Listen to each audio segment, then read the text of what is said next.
masayahin at magaling magpatawa. Ha? Oh, ano? Ano dyan? Ngayon ka! Lahat ay gagawin, mapatawa ka lang, katulad nito. Tama na yung papel-papel nyo na yan, ha? Hindi yan ang klase ng papel. Nagbabatukan, pinapapangit ang mukha at kung ano-ano pang mga gimmick. So she's running around, so when I'm chasing her,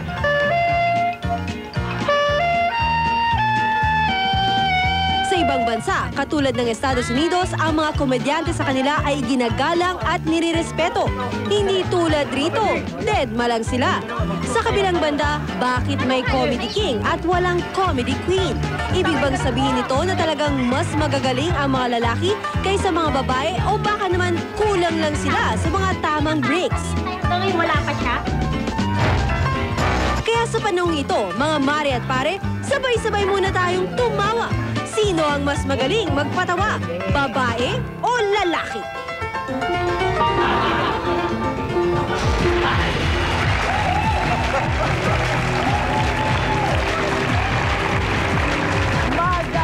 Magandang gabi po sa inyo, mga mare at pare. Magandang gabi sa iyo, paring Oga. Paring Winnie, mga mare at pare dyan. Ako, year-ender, mukhang katatawanan tayo. Aba, masayang ang episode na handog namin sa inyo ngayong gabi. Kasi nga naman saksakan ng problema ang buong Pilipinas na nararasan natin, ano ha? At saka, of course, it's also a past Christmas. Katatapos lang natin ng Christmas. Kaya kailangan masaya ngayon tayo. Saka mas magandang buksan. Tayo Buksan natin yung bagong taon na medyo mas magaan. Huwag yung mabigat o yung iyak o lungkot. Tingin mo na, hindi pa tayo nagbubukas ng bagong taon. We will end the year At least, okay. Kaya ngayong gabi, mga mare at pare, ang ating debate question ay: sino ang mas magaling mangaliti? Mangiliti. Okay. Tingin mo na, at magpatawa, babae o lalaki? At yung ating mga panelista ay magpapatawa mismo, mga kaibigan. Unahin natin. Dito sa panig na nagsasabing mga lalaki ang mas magaling mangiliti at magpatawa. Ito po ang ating Brad Pitt. Miyembro ng sikat na grupong Hang Hanks. Isang gag writer, isang UST graduate, si Isko Salvador. Brad Pitt. Okay. Brad Pitt, short statement. Bakit mas magaling kayo? Magandang gabi po sa inyo lahat. Actually, pagpatawad nyo, aksaya yung punta ko rito eh.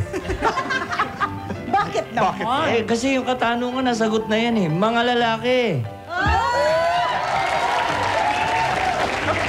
Kaya muna, dito naman sa kabilang panig, mga kaibigan, na nagsasabing hindi mga lalaki, mga babae po ang mas magaling mangiliti at magpatawa. Siya po ay isang television and film comedian. Siya po ay graduate ng BS Math sa University sa Santo Tomas. Siya po ay nagturo pa ng math. At saka hindi lang yan, koloratura soprano pa yan.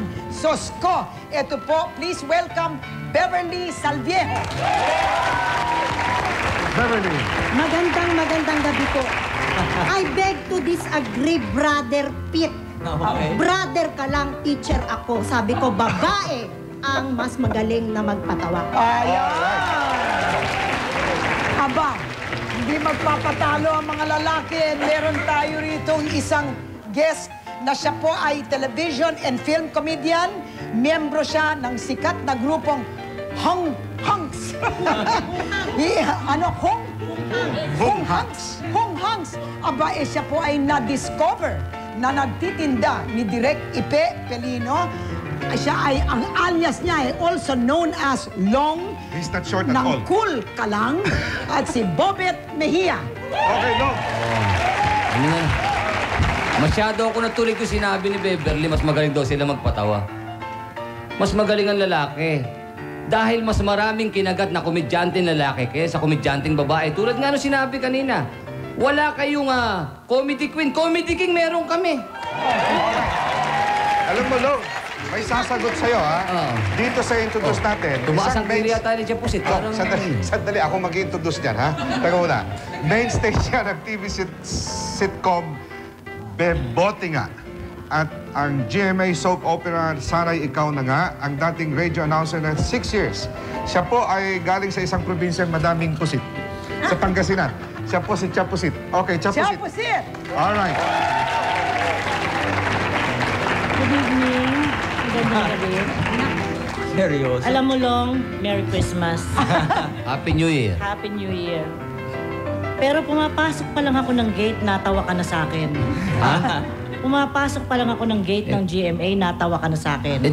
Ngayon, wag kang bastos. Sandali. Ikaw ang ano eh. Pumapasok natawa. Kaya ako natawa sa'yo. Alam mo, hindi ako tatanda dito sa GMA at kung saan-saan kung hindi ako magaling. Sasabi mo yun. Long, kakain ka ng alikabok. Sandali, hindi ako kakain ng alikabok dahil pasisimento ko pag ako dadaan. Tayo muna, hindi pa tayo nag-i-introduce ng mga iba. Mamaya, debate. Sandali Okay. lang. Alam Hindi pa mo- tayo, nagdidebate na kayo, hindi pa tayo nag-uumpisa eh. Okay. Mayroon tayong dito sa panig na nagsasabing mga lalaki, isa pong import ng Sampalok. Siya po ay known as Mr. Shuli, director ng mga pelikula, mga commercials, at siya po ay graduate ng journalism sa Ateneo de Manila University. Siya po ang ating kaibigan, si Mr. Shuli, Mr. June Urbano. June! Yay! Magandang gabi po. Hindi ko po alam kung anong ginagawa ko rito. Pero masasabi ko, mga kaibigan, lalaki ang magaling na komedyan. Kasi ang mga babae sa ating kultura, ginagalang, tinataas. Kaya ang mga babae, para maging komedyano rito, nagpapalit ng pangalan. Pusit, Beverly. Ay, tunay na pangalan ko yung Beverly. Trying hard sila. Trying hard nga naman eh. Okay. Ang huling guest po natin na nasa panig na ang babae po ang mas marunong at mas magaling mangiliti at magpatawa ay siya po ay isang stand-up comedian, isang magna cum laude po siya ng University of the Philippines, graduate ng MASCOM. Ha? None other than Giselle Sanchez. Okay, Giselle. Wow. Oh, yan, nagpapatawa na. Oh. Ayan. Yan naman, nagpapatawa na yan. Trying hard yan. Trying hard talaga, mga Opening kaibigan. statement. Kung bakit mas Una-una, hindi ko kailangan maging trying hard. Kasi actually, kaya ako na-late galing lang akong show dahil sobrang in-demand kaming mga babae. Diba? Okay. Pangalawa, in debate to kay Ninong June, sabi niya kasi, ang mga babae ginagalang. Sa aming mga Sanchez, si Corina Sanchez ginagalang, pero ako bastusin. Okay. Ulitin natin yung tanong. Uulitin po natin ang tanong, ha? Sino ang mas magaling mangiliti at magpatawa? Babae o lalaki? Kung sa pananaw ninyo po na mas magaling ang babae, tumawag po kayo sa telemessage 867-9707. At kung sa tingin po ninyo yung mga lalaki mas magaling magpatawa, tumawag po kayo sa telemessage number 867-9708. Doon naman para sa mga smart at saka talk and text subscribers, i-type nyo lang, I vote, tapos space, debate, space, at ang inyong sagot. B for babae or L for lalaki. Tapos isend nyo po sa GMA7 or 4627. Okay? Huwag po kayong aalis mga kaibigan, magdedebate at matatawa po tayo. Okay.